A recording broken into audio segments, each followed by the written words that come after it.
So today we are going to be talking about document generation inside of Lead Docket. So there are a couple different ways that you can set up doc templates. Some of it is a more traditional way that you've always had using Vinesign, and the other one is going to be internal inside Lead Docket. It's actually more closely related to how doc gens are inside FileVine if you're FileVine users. Outside of that, we are, of course, always open for questions. So if you guys have topics you guys would like to cover instead, absolutely throw them in the Q&A. We are happy to cover those topics instead or in addition. So let's go ahead and I think we can talk a little bit just to give a couple more minutes if anybody's going to jump in, but then we'll go ahead and get started. So I'm going to talk a little bit more about the document templates because part of this is a new feature. So Lead Docket has been rolling out new features just in large quantities over the last few months. And one of those is document templates inside Lead Docket. So you've always had the ability to upload a document template that you can download and generate, and it's going to pull in all the client information, and then you could print that out and use that. But now you can also send that via Vinesign so that you can send it out for signature. It's going to be neat. It's going to be in line with the text, and it's just going to be a little bit different from what you guys are used to with your traditional document sending in Vinesign. So I know we've got a couple people that just joined on, so I am going to go ahead and get started and share my screen with you guys. Once again, we're going to cover two topics. So one is going to be sending documents or setting up your document templates to send from Vinesign directly, and one is going to be setting them up to use the Lead Docket native document templates. And once again, we'll keep an eye out on that Q&A and the chat, because if you guys have topics, we can always pivot. All right, so I'm going to share my screen here. And once again, we are in Lead Docket as always. So we're going to start with the traditional route. The Vinesign, we're going to set up our templates inside Vinesign, make sure you guys feel comfortable setting those up, how to pull information from Lead Docket, how to leave open boxes so that the client can fill things in. And to do that, I've got a little fake document here that we're going to be using. So this is our fee agreement. You can see I've already filled it out. This already has all our language in it. And what we've done is we have to leave spaces. So this part's going to be pretty familiar, I think. When you go through and you're building out your document, in a Word document, ideally, you're going to need to leave room wherever you have a field that needs to go in. So this contract states at the undersigned, our client name, we need to leave space so that we can input the client name, et cetera, et cetera, et cetera. I've also got a space down here. So for incident dated, and once again, we're going to leave a space. Now you do not have to leave an underline. It's up to you for the formatting purposes there. You can also always come in and just so that you have the spacing there, make your line white. I would recommend you leave that period not white, just so that you can have the end of your sentence. Whatever format you want, you need to have a space in order for you to put your field. So let's go ahead. I'm going to make that black once again. And then I've got a couple different examples of ways that they can sign it. So we're going to have initials on this document and scroll down to the bottom. We're going to have signatures. So room for two signatures, one for our client and one for our attorney. So once you have your document, I highly recommend that we save this as a PDF. You can upload Word documents into Vinesign, but there's a chance that your formatting is going to get off, lines can move, font can shift. So if you save it as a PDF, as long as you have all your spacing figured out, everything looks how you want it to look, you can save. And then we're going to use that to build off inside of Vinesign. So step one, build your document. We have our empty blank spaces. Now we need to actually go into Vinesign. So if you have a Vinesign license, you'll need that. You're going to get logged in, and we're going to be over on our templates tab. So your documents tab would be if you wanted to just send one-off documents to a client. You can build it, you can add signatures, you can do all the same steps, but this is only going to send to one person. We want to build a template, something that can be recurringly used, something that you can send to multiple clients, and it's going to automatically pull in that person's information. So in our templates tab, we're going to hit create template. We're going to upload our PDF that we just saved, ideally, and hit next.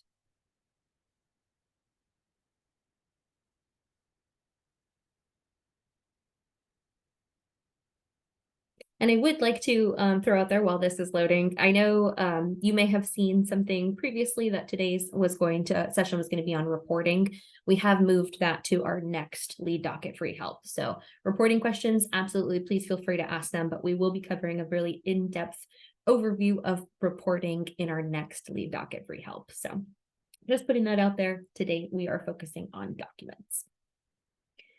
All right, so our document uploaded, we hit next, and now it's time to build this. So once again, we are building a template that's going to be used the same for every time we send this to a client. So let's go ahead and start. We've got a couple different types of fields. We've got our standard fields over on the left-hand side. These are pretty straightforward. It's a signature, it's an initial, it's person name. So that's always going to be a printed version of the name who you're sending this to. So if I send this to Shadae, it will be printed Shadae. If I send this to Eydi Hughes, it's going to say Eydi Hughes on it. And then the current date. So the date that this document is being accessed and signed.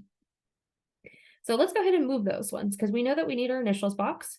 We want this to be our client initials. We can size it. We can space it a little bit. And then I'm going to go ahead and skip ahead and also put our client signature down here. Person name, we could use our person name here as our client. If you're sending this as a client, there's absolutely nothing wrong with doing that. What I'm going to do is instead do that with a custom field. So that's going to be one of these down here. So you've got two types of custom fields. You've got a text field and a checkbox. Checkbox, exactly what it sounds like. You're going to have the ability for the client to enter a check. So we don't have any of those on here, but I like to show it. Making sure that your Zoom isn't covering this. Over on our right-hand side here, we've got some field properties. So we're going to look at these for both our checkbox and our text field. So we'll come back to what that looks like, but you do have a couple different options with that checkbox. So you can require it. You can have it be checked by default. So it's just automatically selected for the client. If it's required, then they're going to have to go in and physically hit that check and acknowledge it.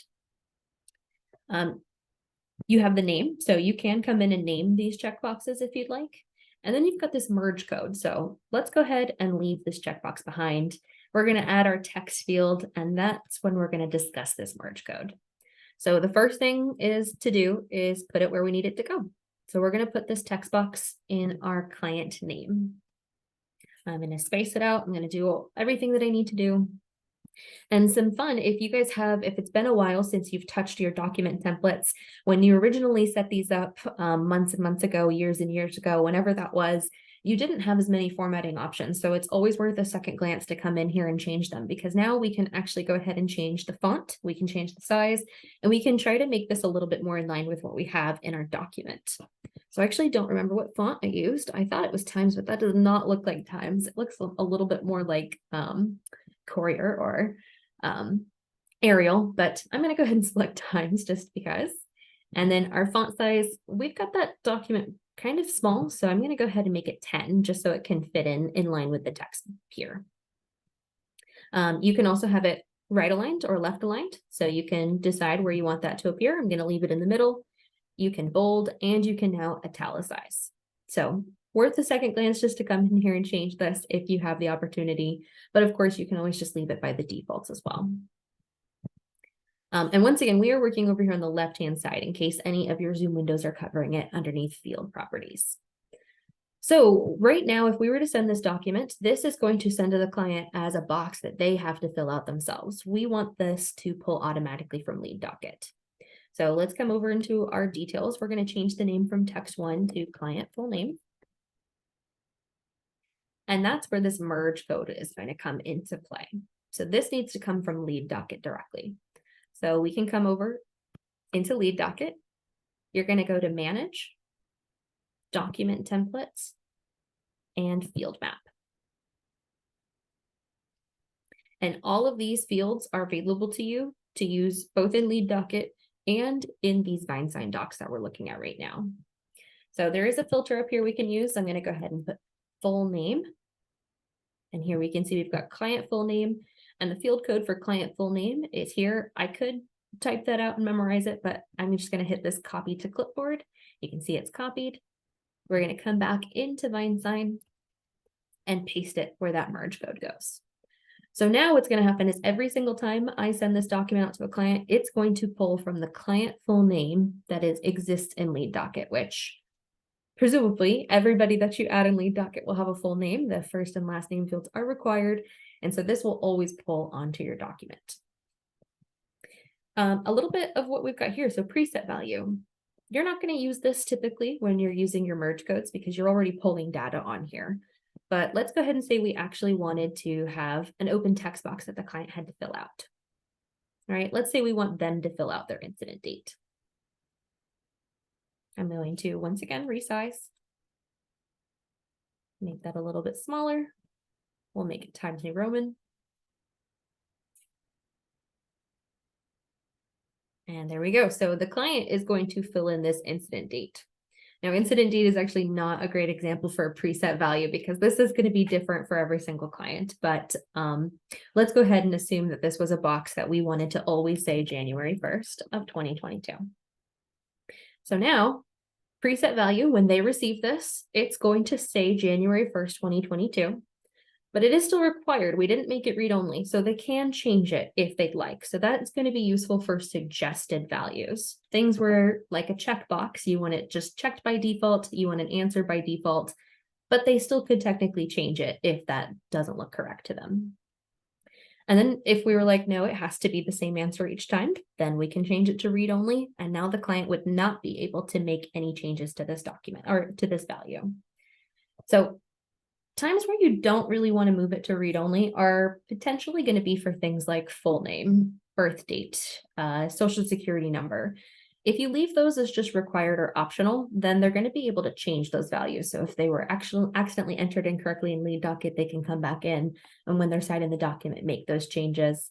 Anything that's read-only, you would want to have things for fees, percentages, anything that is set in stone that you absolutely do not want the client to be able to edit.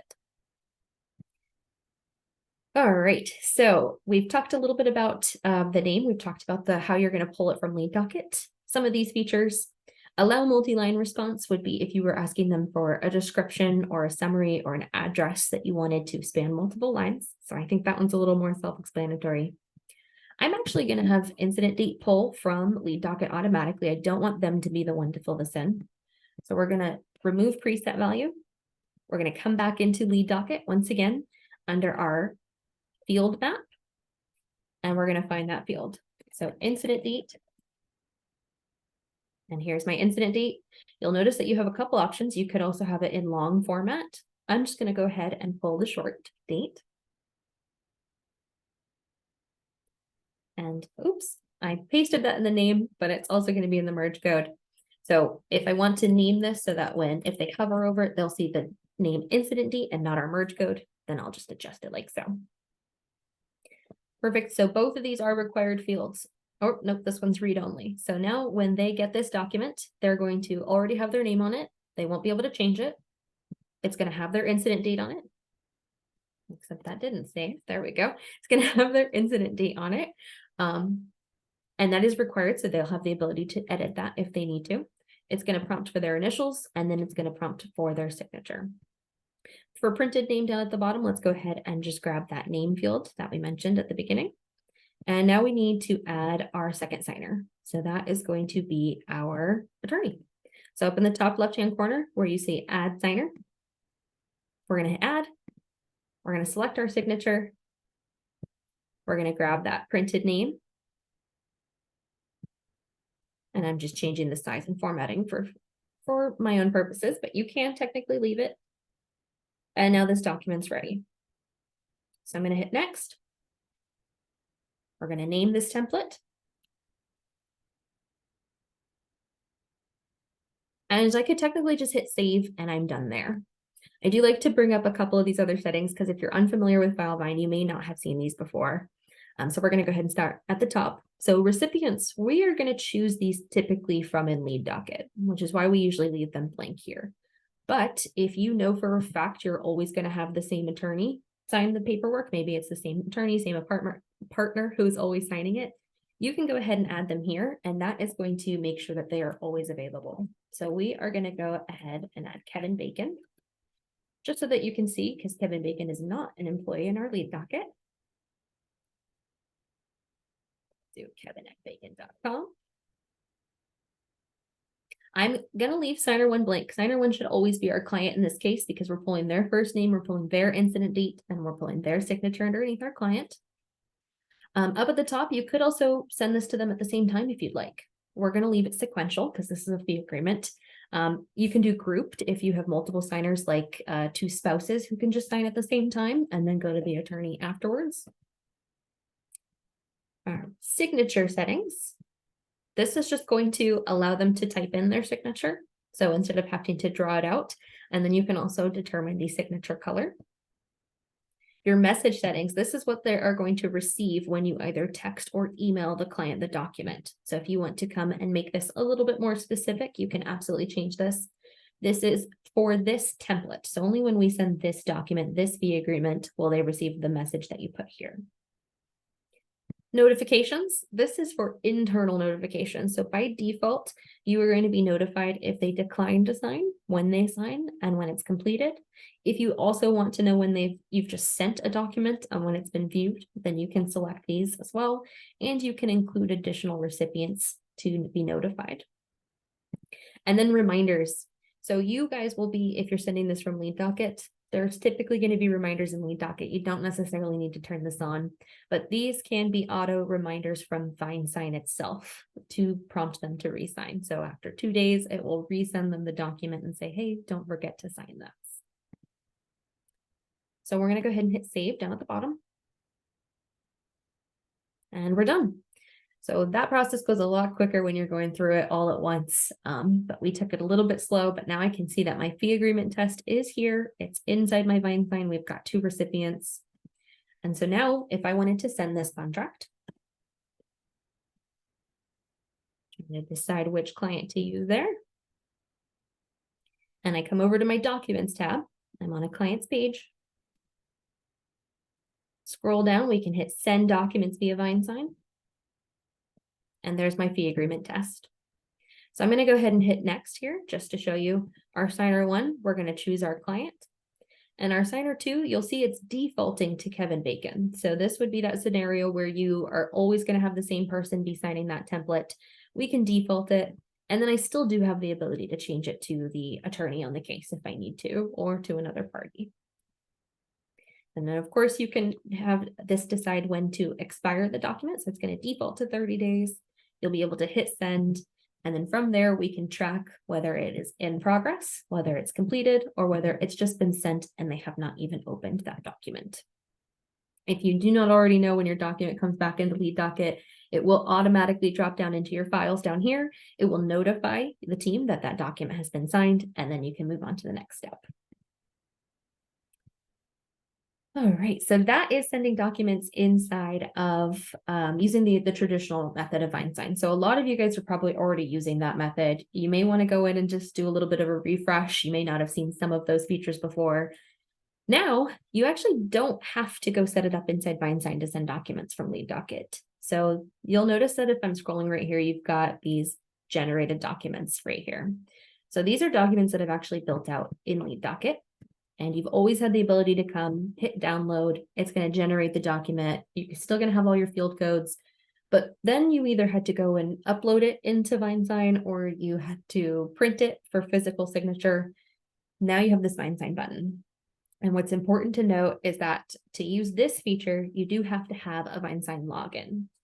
So any member of your team in Lead Docket can use this button, the send documents via Vinesign, regardless of if they have their own Vinesign license.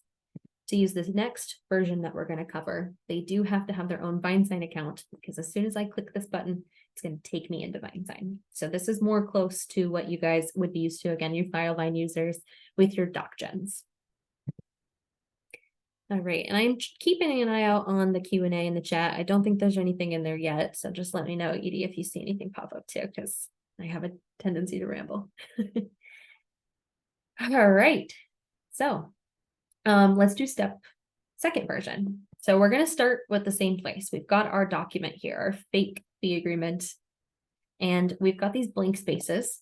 And instead of blank spaces, we want those to be filled. So we're going to edit this document directly. This does have to be a Word document. You cannot do PDFs. If you try to overlay the text on PDFs, it's not going to pull into Vinesign. So let's take a look. We're going to go into our first field, which is client. As we've already known, we want to do client full name there. So I'm going to go back into Lead Docket. We're going to go back to our Manage Document Templates and our field map. Same place we went when we grabbed the codes for Vinesign, but now we can overlay them directly into the document. So let's search for client full name. Let's copy it to our clipboard. And instead of this line, I'm going to paste it. So perfect, but the undersigned spacing is right. Just keep it in line the same way as if you were actually typing the client full name into there. And then our next one is going to be our incident date. So let's go take a look. We're going to search for incident date.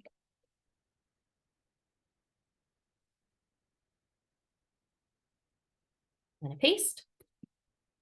And I'm actually going to stop here for just a second. I'm going to save this. I'm going to leave all of the initials as is, just with lines. And I'm going to show you kind of what would happen if you just did this way. So this would be what we've probably already used in the past. I'm going to go ahead and create a new, let me backtrack that for a second. We're going to go to Manage and Document Templates. So this, once again, is the internal Lead Docket document templates. So this is separate from Vinesign. I'm going to hit Create New in the top right-hand corner, and we're going to name this.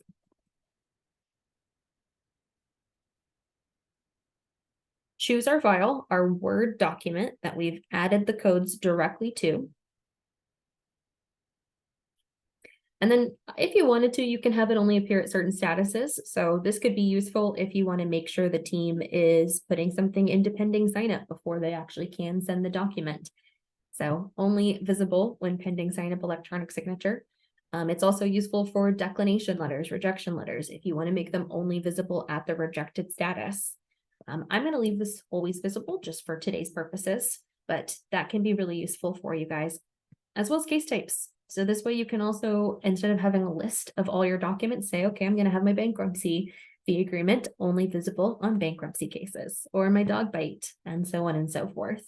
You can also multi-select. So if you just have one general PI agreement available at all of the PI case types, and then other agreements for commercial, whatever other case types that you guys may do. Once again, I'm going to leave it to all of them. We'll hit Create down at the bottom. And now here it is. Along with all of our other test documents, we've got test fee agreement. So what does this look like from a client's page? I'm going to go to a different client this time. We're going to hit. Let me go make sure we've got an incident date because it won't pull on the document if we don't have one. We're going to come over to our documents. And now you see that list of all of those documents. So those are all those test templates that are not necessarily tests, but all of those templates that we just saw. So they're all visible here because they're all visible at all case types, all statuses. I'm going to just select our test fee agreement. This is actually a great opportunity to talk about why there might not be a Vinesign button. So let's come over to our contact information.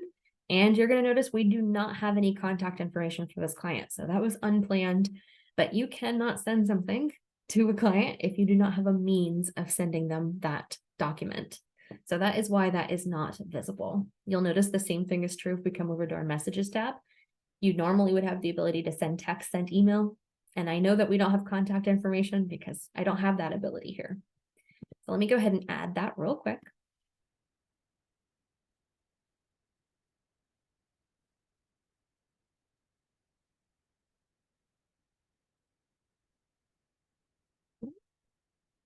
Save. And we're going to go back over to our documents and suddenly the Vinesign button is back.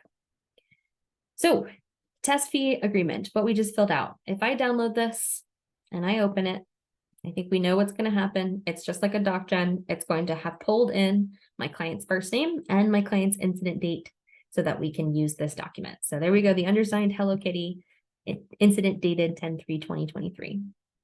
But now I can also go ahead and just hit Vinesign. and it's going to take me directly into Vinesign. So this is why you're going to need a user license in Vinesign in order to use this feature. You could also at this point technically go ahead and add more templates, but we haven't coded those necessarily. That's just pulling all of the templates you have inside file or Vinesign. So let's go ahead and just hit next with just the one we just pulled from Lead Docket.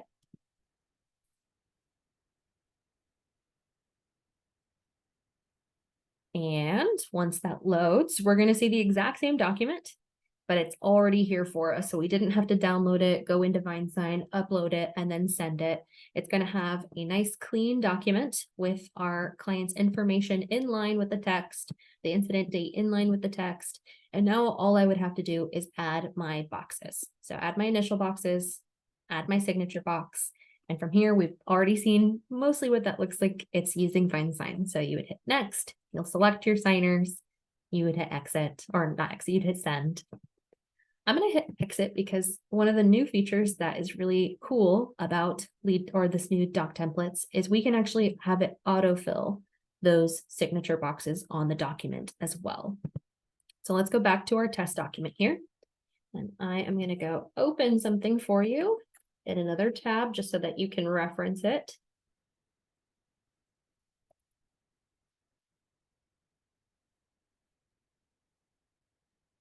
Because it's not going to be in our Lead Docket field map. It is going to be accessible on the support page. So if you haven't been to the Lead Docket support page, it's support.leaddocket.com. I am specifically on the Vinesign merge codes article. And if we scroll all the way down, they're going to outline for you how you can type out different signature, initial, and open text box brackets. So this is what we're going to go ahead and fill out right here. So I'm going to come over into my test document. We're going to come into our initials. I'm going to delete that line, and instead we're going to go ahead and follow the rules. So bracket, signer 1, underscore, signature.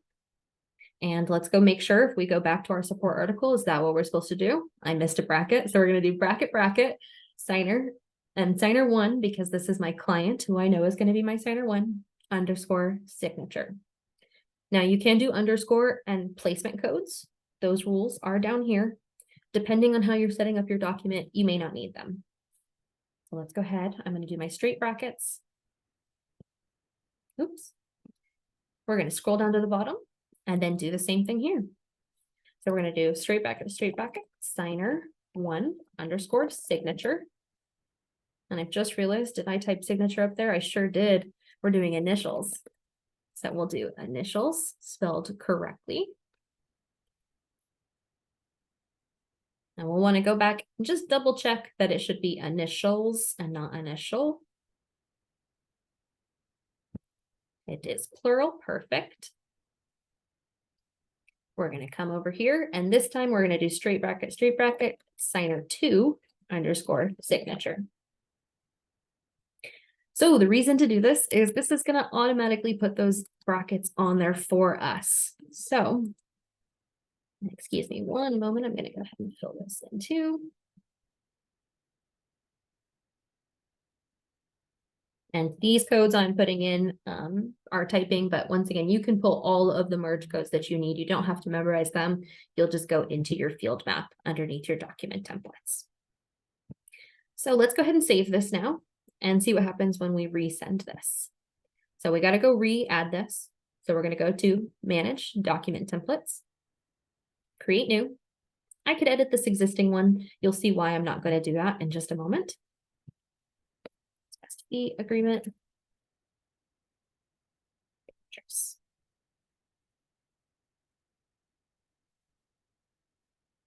Upload our saved document, a Word document with the codes directly on it. And this time I put signatures. And that was partially just to differentiate it for our tests, but also because if you're going to put the brackets on there, it might be relevant to go ahead and have 2 versions of that document, just depending on your team. And the reason is because when we go to download that now, let's say the person was coming in person, it's going to have those brackets that we just put in there. It's going to have those codes, not underlines where the client just can quickly initial and signature. So if your team uses paper copies of documents, if you frequently have people sign in person, I would recommend still having one version for download and one version for signature. So that is the reason that we did that.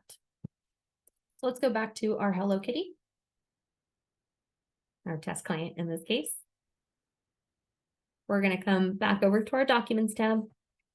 And now we've got our test fee agreement with signatures. So now let's hit Vinesign. And this process will be really familiar. We're going to hit Next.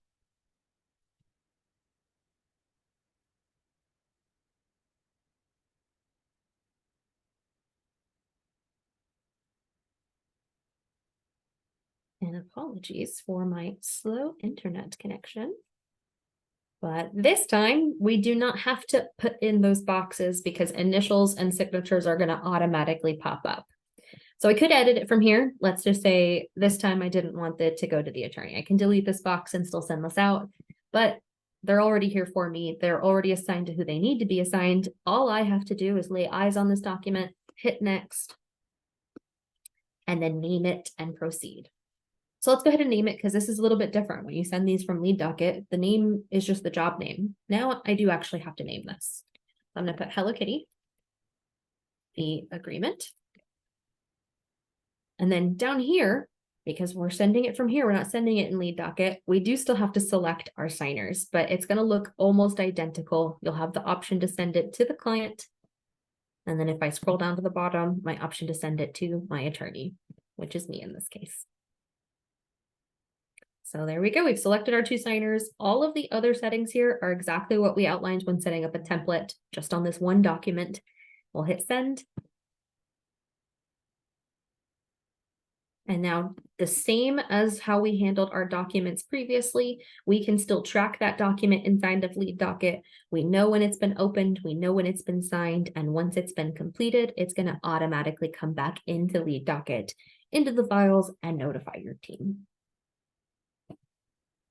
So that is the two methods of sending documents in Lead Docket. So I hope a lot of that was helpful. I definitely will keep an eye out if you guys have any questions, if any of that seemed new to you, then I'm happy to explain some opportunities, happy to explain some use cases for any of it.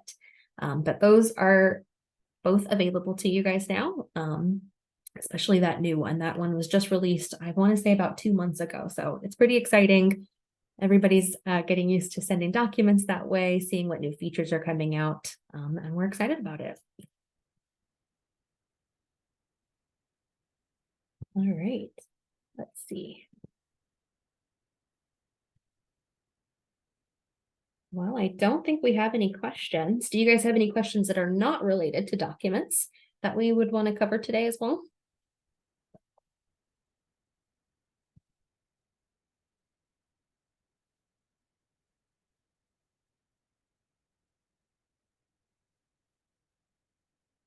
All right. Well, Edie, do you think there is anything I missed or forgot to cover with the documents? Oh, we got a question. All right. When is the next Lead Docket free help for the reporting? So our Lead Docket sessions are on, I want to say the first Wednesday of every month. Correct. Yes. Perfect. So our next free help session will be on November 1st. But as always, if you guys have questions that are specific to Lead Docket, you do not actually have to wait for our free help sessions. So I will actually go ahead and throw in our Lead Docket email here. If it's something quick and simple that we can help out with, we're always happy to send like a quick video recording just to answer the question. And then of course, if it's something more in depth, the free help session is a great opportunity, or we can always schedule a demo of some kind or discussion. So I'm going to go ahead and put that in there just so that you guys have it. I think I spelled it correctly. Lead Docket Vinesign. Yes.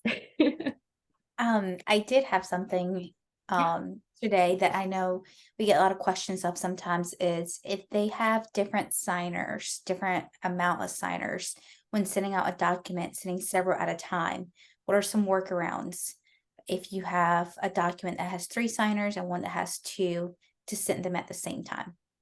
What do you suggest? Yes. So it's going to depend on the documents, because at the end of the day, some of these are formal documents that have to be structured a certain way. But what she's referencing is when you send a document from Lead Docket, they have to have the same number of signers to select multiple documents. I can go ahead and share my screen again here. We'll go down to send documents via Vinesign. And here you can see, so fee agreement test has 2 signers. And so if I wanted to select another one, it has to have 2 signers. It's not going to let me select ones that have different numbers of signers. So if I select this one, you'll see it's grayed out. It's not going to let me select it. So one of the workarounds that I've seen people do for that is have acknowledgement initials. So you can do it either on the document itself, or you can have it on a second sheet. So when I say that, I mean, if your fee agreement is 2 signatures for sure, because you've got your client and your attorney, and your HIPAA only needs 1 client initial or signature, it doesn't need the attorney. You have a second page attached to your HIPAA that has an acknowledgement, just something that the attorney can put a little initial next to, just to say, okay, I'm signing this document. It looks good to me. I've reviewed this packet. And that way you can send them out at the same time. Other options that firms will do is you just send the documents with just the client signature, so that all of them only have 1 signature. But then you would need to make sure you went back in and countersigned those agreements down the road at some point. So just being mindful of that if you choose that route.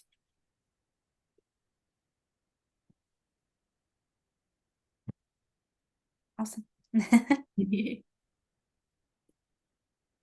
All right. Perfect. Well, we don't mind hanging out here for a couple moments just to see if you guys have any other questions, again, document related or non-document related.